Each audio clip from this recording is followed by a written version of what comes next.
제목을 제가 이제 부채 저주의 시작이라고 해가지고 좀 어떤 분이 그 공지사항에 올리니까는 뭐라 그랬더라고요? 무슨 스릴러 영화 제목 같다고 그랬는데 좀 용어가 좀 너무 자극적인지 모르겠습니다. 제가 오늘 얘기하려는 것은 이제 그러니까 이 금융에 대해서 얘기하려고 하는데요. 제가 이제 경제학 선생 생활을 30년 이상을 하면서 어, 경제를 공부 안 하신 분들 혹은 공부하신 분들도 경제가 참 어렵다고 하는 얘기들을 많이 합니다. 근데 제가 이제 30년 이상 혹은 이제 공부를 처음 시작한 것부터 시작하면은 한 4, 50년 돼가는 것 같습니다. 40년은 넘었고요.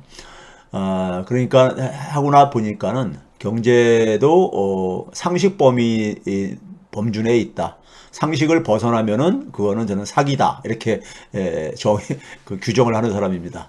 그래서 전문가들이 여러분들의 상식적인 판단에 맞지 않는 얘기를 하면은 이해를 못 하셔더라도 저거 사기다 이렇게 생각하면 됩니다. 사실 그렇습니다. 제가 이거 농담이 아니라요. 실제로 그렇습니다. 그리고 제가 한번 이 방송을 하면서 그런 얘기했죠. 금융은 속성상 금융계 종사하시는 분들 뭐 인격적으로 제가 뭐 모독하려고 하는 얘기는 아닙니다. 하지만 금융의 속성상 사기꾼이 될 가능성이 높은 분야이다. 높은 부문이 금융 부분이다. 제가 이런 얘기를 합니다. 그건 금융의 속성을 이해를 하면은 그런 말을 할 수밖에 없고요. 많은 이제 이 뭐 금융 위기와 관련된 영화들을 보게 되면은 금융계 종사자들이 보여주는 하나의 타락한 모습들을 우리가 많이 목도하듯이 그건 그 사람들이 천성이 그런 게 아니라 직업적으로 그 세계에 들어가게 되면은 그렇게 될 수밖에 없습니다. 제가 오늘 얘기하려고 하는 것은 이제 물가 안정과 금융 안정. 이거는 이제 그러니까 중앙은행들의 공통된 목표입니다. 목표인데 이게 양립 불가능하다. 이 얘기는 이제 그러니까요. 지금 인플레이션을 잡기 위해서 물가 안정이라는 것은 결국 이제 인플레이션을 잡는 문제이잖아요. 인플레이션을 잡는 문제이고 그런데 지금 이제 우리가 자산 가치들이 굉장히 지금 많이 하락을 하고 있고 부동산, 주식 등을 비롯해 가지고 가치들이 많이 폭락을 하면서 굉장히 금융이 불안정한 모습을 보여주고 있죠. 저는 이제 시작이라고 생각하는데 이제 이 게이트로 진입을 하고 있다고 생각을 하는데요. 이 두 가지 목표를 다 추구를 하는데 이게 양립이 불가능하다.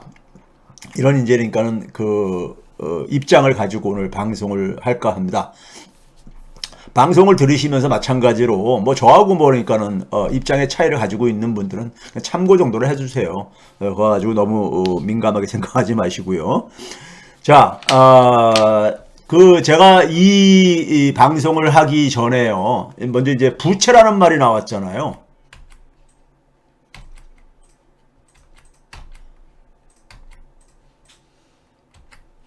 부채라는 말은 굉장히 일반인들에게는 그 부정적인 의미로 많이들 이제 그러니까 우리가 생각들을 하는데 경제학에서 부채는요,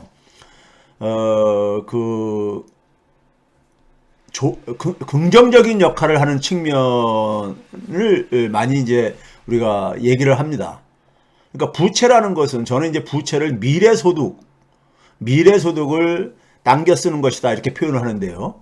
미래의 소득을 땡겨 쓰는 것이다. 가압을 해서 쓰는 것이죠. 일종의 그러니까요. 하는데 부채라는 것은 경제학에서는 이제 우리가 특히 이제 주류 경제학에서는 자원의 배분을 가장 이제 자원의 효율적인 배분을 가장 이제 중요한 하나의 목표로 설정을 하고 있기 때문에 이 자원의 효율적 배분에 굉장히 기여하는 하나의 역할을 하는 걸로 이제 이렇게 설정을 하고 있습니다. 지금 무슨 얘기냐면은 자원이라는 것은 우리가 그러니까 예를 들어서 뭐 A라는 사업이 있고 B라는 사업이 있을 때 어느 쪽으로 우리가 자원을 우리가 배분을 해야 되냐 생각을 하게 되면은 기본적으로 수익이 많이 나오는 쪽으로 자원을 배분을 해야 되겠죠. 뭐 상식적으로 생각한다면요. 뭐 이익이 더 그러니까 우리가 이익이 더 많이 나오는 쪽으로요 배분을 해야 되겠죠. 그렇죠? 그러면 우리가 사람이 살다 보면은 현재 시점에서 그러니까 자원이라는 것은 우리가 일정 시점에서 그러니까 우리가 동원할 수 있는 자원의 양이 제한되어 있기도 하지만은, 그 자원을 현재 시점에서는 굉장히 제한되어 있지만은 미래 시점의 자원을 그러니까 우리가 좀 동원할 수 있다면은 동원해서 사용해서 보다 더 이익을 증대시킬 수 있다면은 그 미래의 자원을 그러니까 당겨서 사용하는 것도 하나의 경제적으로는 이득이 될 수 있겠죠. 그래서 우리가 부채라는 것은 시점 간에 그러니까 우리가 현재와 미래 간에 자원을 그러니까 효율적으로 배분을 시켜주는 역할을 한다. 이제 이런 얘기를 하고 그럽니다. 그러니까 지금 내가 돈이 없어도 꼭 지금 해야 될 사업이 있어요. 이거 지금 꼭 해야 되는 사업이 있어요. 지금 타이밍을 놓치면 굉장히 후회할 그런 사업이 있다고 생각을 해보세요. 그럼 빚을 내서라도 그 사업을 하는 게 바람직할 게 아니겠습니까요? 그렇죠? 빚을 내는 것은 이것은 안 좋은 거야 해가지고 안 하게 되면은 그 수익을 창출할 기회를 놓칠 수 있으니까요. 그런 점에서 경제학에서는 부채는 그러니까 굉장히 자원 배분을 시점 간에, 그러니까 그 시간 개념을 집어넣은 이 경제 활동 속에서 자원을 그러니까 효율적으로 배분해주는 긍정적인 역할도 부채가 한다고 이렇게 돼 있습니다. 그럼에도 불구하고 부채라는 것은 그러한 역할도 있지만은 이게 이제 미래소득이라 이게 있잖아요. 미래소득을 당겨 쓰는 거라 했잖아요. 그러니까 이것을 이제 그러니까 우리가 미래소득이라는 것은 상환해야 될 우리가 의무를 가지고 있는 거잖아요. 그래서 이게 과도한 부채, 감당할 수 없는 부채일 경우에는 이것이 그러니까 하나의 그 커다란 손실을 유발할 수 있고 나아가선 재앙의 원인이 될 수도 있다 이거죠. 자, 제가 이제 그동안에 방송에서 이런 뭐 가장 최근의 데이터만 가지고도 보게 되면은 지난 2년 동안에 돈들이 엄청 많이 풀렸어요. 중앙은행들이 돈들을 엄청 많이 공급도 했고 선진국가들은 소위 양적 완화라는 미명하에 새 돈을 프린트해 가지고 엄청 공급을 했습니다. 공급을 했어요. 그 돈이 그러니까 우리가 그 사회 구성원한테 똑같이 그러니까 나누어 줬으면은 뭐 어떻게 됐을지 모르겠지만은 그게 결국은 이 배분이 그러니까 우리가 상당히 불균등하게 배분되다 보니까 사람들 간에도 불균등하게 배분될 뿐만 아니라 경제활동 부문들 사이에서도 불균등하게 배분된단 말이에요. 제가 그랬잖아요. 땀 흘려 일하는 소득을 창출하는 분야 쪽으로는 상당히 그러니까는 별로 돈이 안 가고 대부분의 돈들은 어디로 갔느냐? 자산시장으로 갔다 그랬었어요. 자산시장으로요. 근데 중앙은행에서 은행들에서 공급한 돈이라는 것은 그냥 공짜로 배분해 주는 거 아니잖아요. 그걸 가져다 쓴 사람은 그것이 부채인 거죠. 그래서 부채를 동원을 해가지고 차입을 동원을 해가지고 뭐 자산시장으로 주식이라든가 부동산이라든가 이런 쪽으로 그러니까 돈들이 많이 흘러 들어갔다 이거예요. 그것이 지난 2년 동안에 주식 가치라든가 부동산 가치를 크게 올리게 되는 하나의 배경이었었죠. 그렇다면은 지금 우리가 흔히 말해서 인플레이션을 맞이해가지고 대응하는 것은 긴축, 소위 말해서 통화 긴축, 돈을 그러니까 회수하는 것이잖아요, 결국은요. 그동안 풀어놨던 돈들을 다시 그러니까는 회수하는 거잖아요. 회수하게 되면 그만큼 시중의 돈의 양이 그러니까 줄어들 수밖에 없는 거잖아요. 그럼 어디서 가장 많이 줄어들겠습니까? 자산시장이죠, 뭐. 주식시장이라든가 부동산 시장에서 많이 줄어들 수밖에 없는 거예요. 줄어들 수밖에 없는 거잖아요. 이건 상식입니다. 상식이에요. 그렇기 때문에 금리가 인상되면서 자산시장에 충격이 지금 나타나고 있는 겁니다. 나타나고 있는 건데 문제는 오늘 좀 이제 조금 더 깊이 들어가서 좀 보려고 하는 겁니다. 이걸 보기 전에 제가 이제 그 방송을 하고 나서 이제 그러니까 가끔 댓글을 보게 되면은 제 방송을 들으면서 방송 내용을 오해하시는 분들도 있고요. 아니면 이제 어쩌다 한번 들어가지고 그걸 가지고 그러니까 오해를 하시는 분들도 있고요. 때로는 그러니까는 제 말을 왜곡을 해가지고 말꼬리를 잡거나 예곡을 해가지고 그것을 그러니까는 소위 말해서 가짜 뉴스로 부각시키는 사람들도 있어요. 그걸 이제 조중동 같은 경우가 저에 대해서 많이 가는데 조중동이 저를 굉장히 경계를 합니다. 저는 뭐냐면은 그들이 사는 세상을 좀 바꿔야 된다. 대한민국 사회가 건강해지려면 좀 바꿔야 된다고 생각하기 때문에 소위 기득권과 특권의 해체 없이는 대한민국의 미래는 그러니까 저는 없다고 보는 사람이기 때문에 저는 뭐 그들을 뭐 그냥 이 소위 악마화하지는 않습니다. 단지 뭐냐면은 공정하고 공평하게 같이 그러니까는 같이 그러니까는 우리가 함께 살아가야 되는 그런 자세를 좀 요구를 하는 것이죠. 그리고 부정과 부패를 하지 않으면서 이런 걸 저는 단지 바라는 것뿐입니다. 그런데 그들은 뭐냐면 자신들의 특권을 유지하기 위해서 가짜 뉴스를 만들어내죠. 가짜 뉴스를. 조선일보나 조중동에서 괜히 가짜 뉴스를 많이 만들어낸다. 제가 한 말의 내용을 제대로 전달 안 하고 말꼬리를 잡아가지고요. 뭐 이재명 후보 같은 경우 정치인들은 뭐 그렇다지만 저 같은 지식인에 대해서도 굉장히 겁니다. 그래서 이재명 캠프에 그러니까는 참여했던 그 경제학 학자들 지식인들 중에서 저를 가장 공격을 많이 했었죠. 다른 거기에 들어간 교수들은 별로 공격을 안 한 이유는 그들이 볼 때는 별로 그러니까 위험해 보이지 않아서 그런지도 모르겠습니다. 근데 저는 아주 굉장히 위험하다고 생각하는 것 같아요. 근데 첫 번째는 뭐냐면은 댓글 중에 제 말을 그러니까 제대로 오해를 하신 분의 댓글이 있어가지고 그걸 바로잡기 위해서 어떤 분이 그런 댓글을 달았어요. 아니 미국이 금리를 4% 이상 올리지 못할 것이다 했는데 두고 보겠다. 이런 식으로. 저는요 이런 확신을 그한 얘기를 약속을 하지 않습니다. 왜 그러냐면요 정책 이방가들은 그 판단을 굉장히 항상 지혜롭게 판단을 하는 게 아닙니다.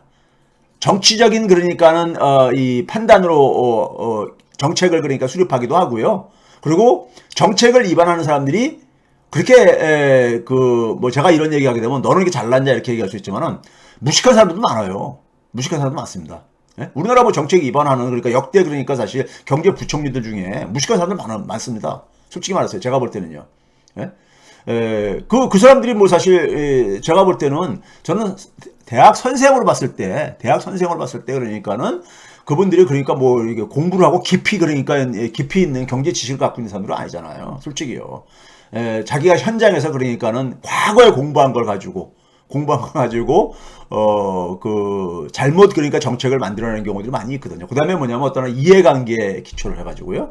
제가 연준이 금리 4% 이상 절대 올리지 못할 것이다. 이런 얘기를 제가 언제 했습니까? 제 방송 쭉 들으신 분들은 다 기억하실 거지만은 단지 연준이 금리를 4%대 이상 이제 그러니까 지금 올려야 된다는 의견들이 많은데 이게 이제 103회에서 했던 내용과 관련된 거예요. 제가 이런 제목을 달았죠. 연준이 달러의 힘을 포기할 것인가 장기 침체의 길을 걸을 것인가 이런 얘기 했어요. 이 얘기는 뭐냐면은 연준이 인플레이션을 막는 거를 포기하게 되면은 달러의 힘은 포기하게 될 것이다. 이런 의미 속에서 첫 번째 얘기한 것이고 달러 가치를 즉 인플레이션을 잡기 위해서는 장기 침체의 길은 불가피할 것이다. 양자 간의 선택을 해야 되는 문제에 직면할 것이다. 근데 4% 이상 올리게 되게 되면은 인플레를 잡는 데는 어느 정도 효과를 거두겠지만은 경기 침체는 불가피할 것이다. 이런 얘기를 했어요. 이런 얘기 정도 한 것인데 제가 무슨 4% 이상 올리지 못할 것이다. 이런 식의 얘기는 안 한 거죠. 이런 식의 얘기는 하지 않았습니다. 저는 그러니까는 제가 뭐 주식이나 부동산 이런 전문가도 아니기 때문에 방송 뭐 오를 거 같냐 내릴 거 같냐 뭐 이런 얘기 하지도 않지만은 금리를 몇 %까지 올릴 것이냐. 제가 무슨 뭐 제가 생각하는 금리에 그러니까는 그 수준이 있다 하더라도 제 생각하고 그러니까는 미국의 그러니까는 연준의 그러니까는 통화정책 이방가들이 같은 생각을 하란 법이 없잖아요. 근데 그걸 제가 어떻게 장담할 수 있겠어요. 예? 그럼 연준의 그러니까는 통화정책을 결정하는 사람은 실수를 안 하느냐? 실수 많이 해요. 그동안의 역사적으로 실수 굉장히 많이 했습니다. 여러분들이 볼 때는 뭐 연준에 있는 사람 대단한 사람일 것 같죠? 아니에요. 지금 이 사람들 굉장히 지금 머리 아파하고 있어요. 저는 안 봐도 뻔합니다. 굉장히 머리 아파하고 있어요. 자, 제가 이제 이런 내용을 그랬었어요. 103회 방송 내용에서 미국 경제가 4%의 금리를 견딜 수 있는가? 이거 기억나시죠? 103회였었으니까요. 103회였었으니까는 그러니까 4%대 올리지 못할 것이다 했던 얘기를 이 얘기 가지고 하는 것인 것 같아. 4%대로 금리를 올리게 되면은 미국 경제가 지금 상당히 지금 그러니까는 침체로 빠지는 것뿐만 아니라 금융에 충격이 올 수밖에 없다고 저는 이제 제가 분석이 되기 때문에 이거를 과연 그러니까는 연준은 그동안에 월가의 이 후원자 역할을 했었는데 과연 이 연준이 이번에는 그러니까는 소위 말해서 월가 그 금융자본들의 소위 그 이해관계에서 벗어날 수 있겠는가 하는 이런 점에서 제가 이걸 던졌던 거예요. 4%대 금리 올리지 못한다고 언제 제가 얘기를 했습니까? 이 얘기가 그렇게 들려요? 그렇게 들리냐고. 그러니까 만약에 이것을 그러니까는 물가 안정을 잡겠다는 강하게 밀어붙이지 못하고 금융 완화로 복귀할 경우에는 연준의 신뢰는 붕괴될 것이다. 이런 얘기했잖아요. 거기다가 연준이 그러니까는 4%대로 금리를 올리려면은 굉장히 미국의 경제 체질이 강해야 되는데 미국의 경제 체질이 강해지려면 혁신이 그러니까 활성화돼야 되는데 2010년대 이후에 혁신의 물결은 보이지가 않는다. 그래서 굉장히 그러니까는 미국 경제가 그러니까 체질이 굉장히 저질이 됐다 이런 얘기를 많이 했었어요. 그런 점에서 제가 이제 그러니까는 이 4%대 이상으로 올리는 것을 굉장히 고민할 것이다. 최근에 실제로 그러고 있잖아요. 최근에 실제로 보게 되면은 여러 군데에서 지금 뭐냐면은 금리 인상 지금 조절하라 막 이런 압력이 엄청 들어오잖아요. 뒤에서 보여드리겠지만은. 그렇죠? 미국 경제의 현황을 보게 되면은 인플레이션으로 인해 가지고 실질 임금은 마이너스인 상태이고요. 성장률도 어떻든 간에 1분기, 2분기 연속 마이너스 성장을 했잖아요. 예? 경제가 지금 슬슬 안 좋아지고 있어요. 금리 올리면서 이렇게 되고 있거든요. 미국 경제가 굉장히 체력이 저질이에요. 저질입니다. 그동안에 푸른 엄청난 돈을 가지고 이걸 그러니까 가려진 거예요. 이런 부분들이요. 취약한 부분들이. 미국 경제가 과거처럼 그렇게 건강하지가 않습니다. 90년대나 2000년대 그러니까 10년 금융위기 이전부터는 훨씬 더 약해졌어요. 자, 지금 봐보세요. 지금 3.25%잖아요. 3.25%. 그렇죠? 아직 4%까지 0.75나 더 남았잖아요. 그렇죠? 그런데 지금 현재 어떤 얘기를 하고 있습니까? 월가가 지금 아우성을 부려요. 아우성을 칩니다. 여러분들 아크 인베스트먼트라고 잘 모르실 거예요. 이게 이제 투자 관리 회사입니다. 자산 관리 회사예요. 여기 캐시 우드라는 여성분이 CEO인데 이 여성이 그러니까는 별명이 머니추리라고는 별명을 갖고 있어요. 돈나무. 그래서 우리말로는 돈나무를 이렇게 그러니까 직역을 하면 돈나무잖아요. 돈을 잘 벌어서 그런 건지 제가 볼 때는요. 자산 관리 회사들은 지난 그러니까는 금융위기 이후에는 돈을 벌 수밖에 없는 환경에 있었어요. 실력과 무관하게. 제가 이제 뒤에서 말씀드리겠지만은. 근데 이 아크 인베스트의 캐시 우드가 되게 이 월가에서 대표적으로 그러니까 월가에 대해서 막 비난을 쏟아내는 그러니까는 경영자 중에 한 명입니다. 이분이 기존에도 얘기했지만은 이게 10월 10일자입니다. 10월 10일자 CNBC 뉴스예요. 기사예요. 여기 보게 되면 무슨 얘기가 있습니까? 공개 서한을 그러니까 연준에게 공개 서한을 그러니까는 저기 내놨어요. 공개 질문을 한다는 얘기죠. 공개 질문을. 그 무슨 내용이냐면은 지금 경제를 그러니까는 붕괴로 그러니까는 끌어낼 위험한 짓을 하고 있다 이거 연준이요 지금요. 에? 그래서 그동안도 몇 차례 그러니까는 뭐 기자회견을 통해서라든가 방송에 출연해가지고 금리 인상 이거 그러니까 이제 중단해야 된다 이런 얘기를 했던 이 여성 CEO입니다. 여성 CEO인데 이번에는 더 아주 그냥 뭐 강하게 공개 서한을 오픈 레터라는 본인이 뭐 무슨 공직자가 아닌데 무슨 정치인도 아닌데 무슨 오픈 레터입니까? 그냥 사기업의 그냥 어쨌든 대표인데 저는 이거 보면서 참 진짜 이분도 쇼맨십이 참 대단하다 이런 생각을 했어요. 자, 그 다음에 뭐냐면은 여러분들 JP 모간은 잘 알잖아요. 미국의 대표적인 투자은행이니까요. JP 모간. 예? 체이스까지 인수를 해가 JP 모간 체이스라고 돼 있는요. JP 모간의 CEO가 오랫동안 지금 그러니까 여기서 지금 이 CEO 역할을 하고 있는 제이미 다이아모니라는 사람이 있죠. 이 사람은 굉장히 하여간 전형적인 월가인입니다. 제가 볼 때는 전형적인 월가인이에요. 월가인인데 이 사람은 최근에 무슨 경고를 했냐면요. 미국이 6개월에서 9개월 내에 침체로 그러니까 빠질 가능성이 높다고 그러니까 경고를 한 거예요. 아니, 금리를 그러니까 내년에 그러니까 한 4.5%까지 올린다는 거 아닙니까? 지금 계획이. 예? 지금 뭐 바뀔 수도 있겠지만은 지난 그러니까 9월 달에 그러니까는 소위 말해서 연준의 FOMC 회의에서 연준 위원들이 그러니까 그런 의사를 가지고 있다는 게 드러났잖아요. 한 4.5% 정도까지 그러니까는 올린다는 것을. 그 정도로 올리면요. 침체 빠져요.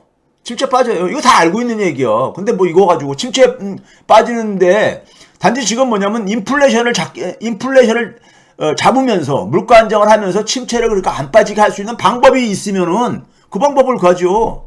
근데 지금 만약에 금리 인상 멈추게 되면은 인플레이션 못 잡아요. 여러분 인플레이션 저절로 떨어질 것 같아요? 지난 8월 말에 잭슨홀 미팅 이후에 파월이 뭐라 했습니까? 70년대의 그 역사적인 실수를 다시 반복하지 않겠다. 70년대 그랬었거든요. 경기가 침체로 빠지니까 다시 그러니까 속도 조절하다가 오히려 더 화를 키우군. 이거는 그러니까는 지난주에 제가 방송하면서 다시 소개했었던 소위 말 레리 서머스도 경고하는 거잖아요. 이 소위 감염병 저거에 비유를 하면서 적당히 치료 멈추게 되면은 다시 이게 면역력만 강해져 가지고 바이러스들이 더 그러니까 이제 치료제 가지고는 기존의 치료제 가지고는 이게 치료도 안 되게 되는 이런 사태를 키운다는 얘기를 다 비유를 하면서 얘기를 했잖아요. 얘기를 했잖아요. 그러니까 지금 있잖아요. 우리가 인플레를 물가 안정을 잡기 위해서는 경기 침체는 저는 불가피하다고 보여요. 그 이유를 과거에도 얘기했지만 오늘 다시 한번 또 설명해 드릴게요. 자, 그다음에 이제 월스트리트저널에서 사설을 통해 가지고 사설을 통해서도 월스트리트저널이 우리한테는 대단한 신문처럼 보이죠?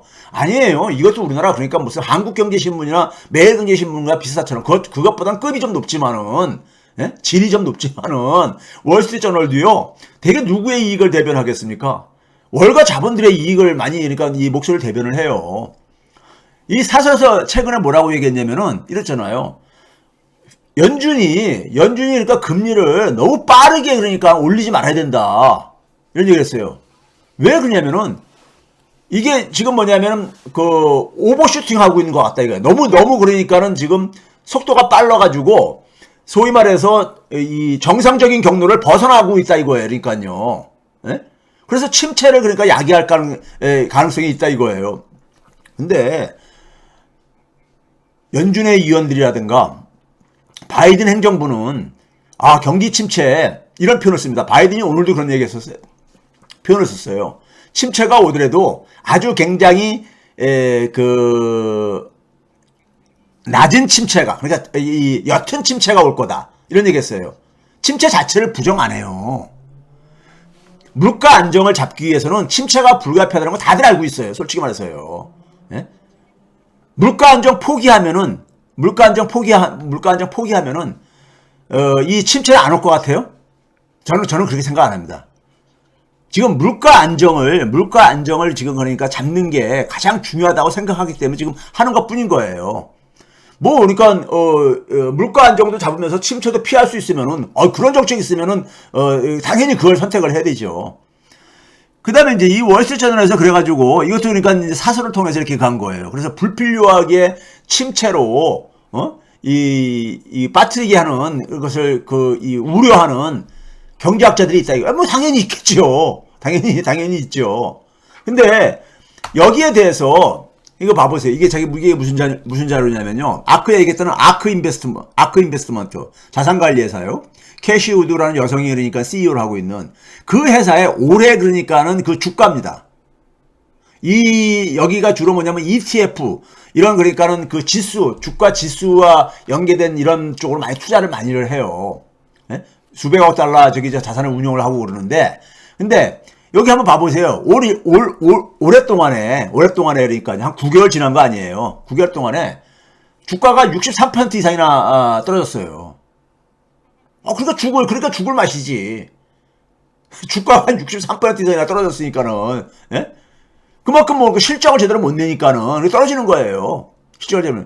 그 다음에 JP 모간입니다. 미국의 대표적인 그러니까 투자은행 중에 하나인 JP 모간, 체이스. 예? 합병을 해서 JP 모간 체이스죠. 얘네들도 얼마가 떨어졌냐? 올해만요. 한 37% 하락했어요. 주가가요. 주가가 37% 하락했다고. 그러니까 그냥 죽을 맛인 거예요. 본인들이. 그러니까 금리 인상 속도 지금에 대해서 불만이 많은 거야. 근데 자기들을 위해서 통화 정책을 써야 됩니까? 예? 자기들이 돈을 못 버는 이유가 있는 거예요. 주가가 떨어지는 이유가 있는 거야. 예? 거기에 대한 반성은 없이 편하게 돈 벌고 싶어가지고 지금 불평불만하는 거예요. 자, 근데 한번 봐보세요. 위에 거는 골드만삭스의 주가입니다.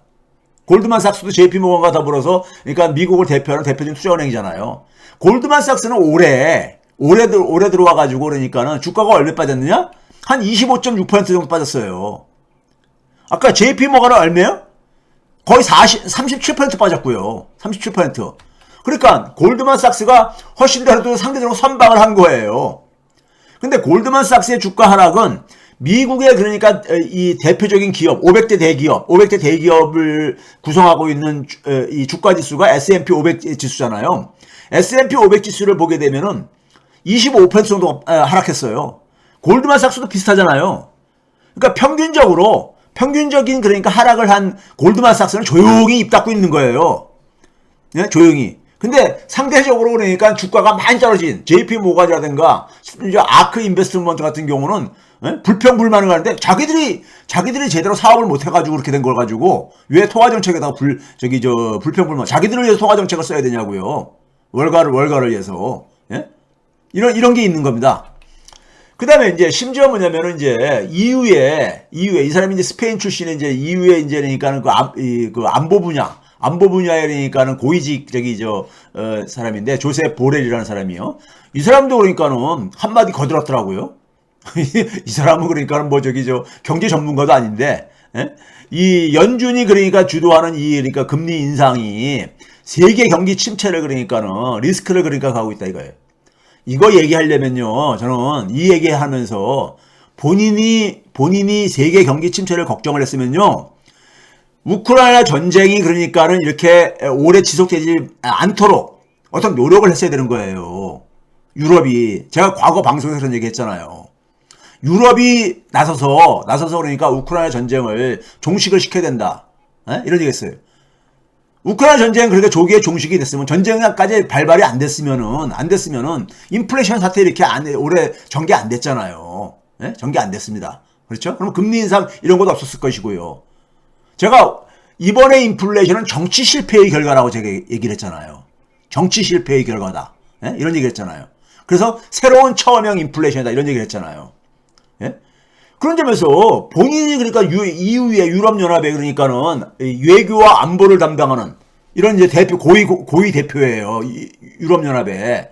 예? 스페인의 그러니까 사회노동당인가 출신인가 아마 알고 있어요. 그 조셉 보렐이. 본인이 해야 될 것을 안 하고, 에? 미국한테 금리 인상하지 말아라. 아니, 유럽은 지금 인플레이션 안심합니까? 에? 유럽은 지금 그러니까, 스페인은 지금 그러니까는 인플레이션 안심하냐고요. 미국보다 더 심하잖아요, 지금요. 에? 근데 인플레이션 그거 어떻게 해결하려고? 에?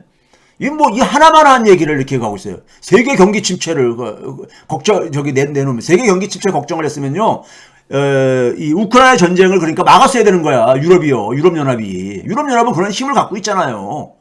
미국과 러시아의 중재를 할 수 있잖아요. 예? 그런 건 안 하고 지금 그러니까 연준의 금리 인상이 세계 경기 침체가 가져올 수 있다. 뭐 하나만 한 얘기를 한다 이겁니다. 그 다음에 뉴욕타임스 기사입니다. 이거는요. 이런 지금 분위기가 지금 이제 11월 1일에 그러니까 연준이 그러니까 이제 올해 그러니까 그 2번 남겨두고 있는데 FOMC 통화위원회를요. 우리나라는 금융통화위원회죠. 오늘 그러니까 한국은행의 금융통화위원회에 비교되는 게 미국의 공개시장위원회죠. FOMC요. Federal Open Market Committee요. 여기서가 이제 그러니까 11월 1일하고 12월 달에 이제 그러니까 두 차례 남겨놓고 있는데 11월 1일에 그러니까 지금 이제 그러니까 상황을 봐가지고는 또다시 그러니까 0.75% 올릴 확률이 높다. 이런 이제 상황이 나오니까는, 나오고 있는 상황 속에서 지금 뭐냐면 3.25인데도 지금 막 죽겠다 이거예요. 앞에서 소개했듯이 아우성을 치고 있는 거야. 아우성을 치고 있는 거야. 그러니까 이런 분위기 속에서 연준의 인사들이 입장을 내는 거예요. 잘못하다가 시장의 그러한 분위기, 압력에 연준이 휘둘릴까봐. 연준의 지금 뭐냐면 부의장이 뭐냐면 여성입니다. 여성인데 이 부의장이 뭐라고 이제 그랬냐면은 이 라일 브레이너드인데 지금 뭐라고 얘기했냐면은 이 글로벌 세계 경기 침체 위험 이거 자기들도 알고 있다 이거예요. 그런데 지금 현재는 인플레이션에 초점을 맞춰야 되는 지금 때라 이거예요. 지금 그러니까 인플레이션 이거 지금 이렇게 그 때문에 금리 인상 해왔는데 이거 멈추고 다시 그러니까 뭐 돌아가자는 얘기입니까? 그럼 어쩌자는 얘기예요? 무슨 다른 대책이 있는 거예요? 처음에 막 인플레이션 나올 때 금리 인상을 하라고 막 그렇게 떠들던 사람들 다 어디 갔는지 모르겠어요. 저는요. 일반 사람들도 그래요. 마찬가지로. 그러니까 지금 뭐냐면 가다가 말고 다시 그러니까 돌아가자는 이런 이게 좀 힘들다고. 지금 이런 식의 지금 분위기가 일부 형성되고 있는 거야. 이게 더 나쁘다니까요. 레리 서머스가 이건 적절하게 비유를 한 거야. 예? 그러니까 지금 상황이 근데 이거는 있잖아요. 이거는 그동안에 그러니까 세계가 주로 선진국을 중심으로 해가지고 사실 그러니까는 지은 재해에서 비롯돼진 거예요. 사실은요. 예? 지은 재해에서. 자, 이거 뒤에서 좀 말씀을 드릴게요. 그 다음에 연준은 그러니까 지금 뭐냐면은 연준의 또 하나 이제 이 이사 중에 하나가 연준의 이사라기보다 지역 연준 클리블랜드의 연준 총재인 메스터라는 이분도 여성입니다. 이분도 뭐라 했냐면은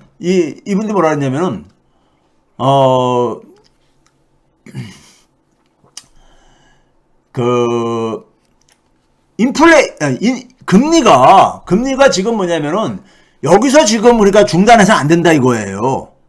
금리가. 예? 지금 뭐냐면 지금 인플레이션에 그러니까는 그 물가 안정에 뭐 이렇게 상당한 진전이 지금 있는 게 아니라 이거예요. 우리가 지난 방송에서 소비자 물가 상승률을 우리가 분석을 해봤었잖아요. 예? 여전히 지금 8%대. 그리고 지금 서비스 물가로 지금 완전히 옮겨왔다. 이런 얘기 했잖아요. 그러니까 지금은 뭐냐면 내수로 완전히 옮겨온 거야. 내수로. 예? 그러니까 금리가 그러니까는 당분간은 그러니까는 계속해서 인상을 할 수밖에 없다 이거예요. 이동할 수밖에 없다 이거예요. 이게 연준의 관여자들이 지금 시장에서 막 아우성 치는데 여기서 만약에 밀리게 되면은 지난 9월 달에 8월 말부터 그러니까 잭슨홀 미팅 이후부터 연준이 그러니까 단호한 의지를 밝히면서 물가 안정을 꼭 달성하겠다. 인플레이션을 잡겠다. 이 의지를 밝힌 지 이제 한 달 정도뿐이 안 됐잖아요. 근데 여기서 또 후퇴하게 되면은 시장의 아우성 때문에 또 후퇴하게 되면은 연준은 신뢰가 완전히 추락합니다. 그러니까 연준 인사들이 이런 이제 얘기를 하는 거예요. 여기다가 바이든 행정부의 그러니까 재무부 장관인 제니 옐런이 뭐냐면은 이분도 그러니까 전 연준 의장 출신이잖아요. 네? 무슨 얘기를 했냐면은 이것도 그러니까 11일이니까 어제죠. 11일이니까요. 어제 무슨 얘기를 하냐면은 미국 경제는 지금 잘 가고 있다 이거예요. 세계 경제가 지금 불확실성이 좀 증대하고 있지만은 미국 경제 여전히 지금 잘 가고 있다 이거. 이건 뭐 행정부에 참여한 인사로서는 당연한 멘트입니다. 뭐 잘 안 가고 있다고 하면은 경제 책임자가 그런 얘기를 하게 되면 시장에 굉장히 혼란을 줄 수 있으니까요. 예? 그러면 잘 가고 있기 때문에 있고 그다음에 본론은 그 다음입니다. 맨 밑에 빨간 박스로 해놨죠. 미국의 지금 그러니까 바이든 행정부의 가장 최우선 과제는 뭐냐? 인플레이율을 낮추는 거라 이거예요. 이게 가장 우선, 정책의 우선순위라 이거예요. 그 얘기는 뭐냐? 미국 경제도 지금 그러니까 잘 가고 있고, 지금은 그러니까 우리가 물가 안정을 달성하는데 모든 초점을 맞춰야 된다 이거예요. 초점을 맞춰야 된다 이거예요. 지금 뭐냐면 미국이 금리 인상을 해가지고 전 세계에 인플레이션을 수출한다. 무슨 얘기하는 뭐 이렇게 금융시장에 혼란을 준다. 막 이런 그 지금 아우성들이 막 심하고 미국 월가에서도 아우성이 심한데 지금 그러니까는 이 인플레이션을 그러니까는 잡는 게 지금 가장 우선적이다. 뭐 이런 얘기를 하는 거예요.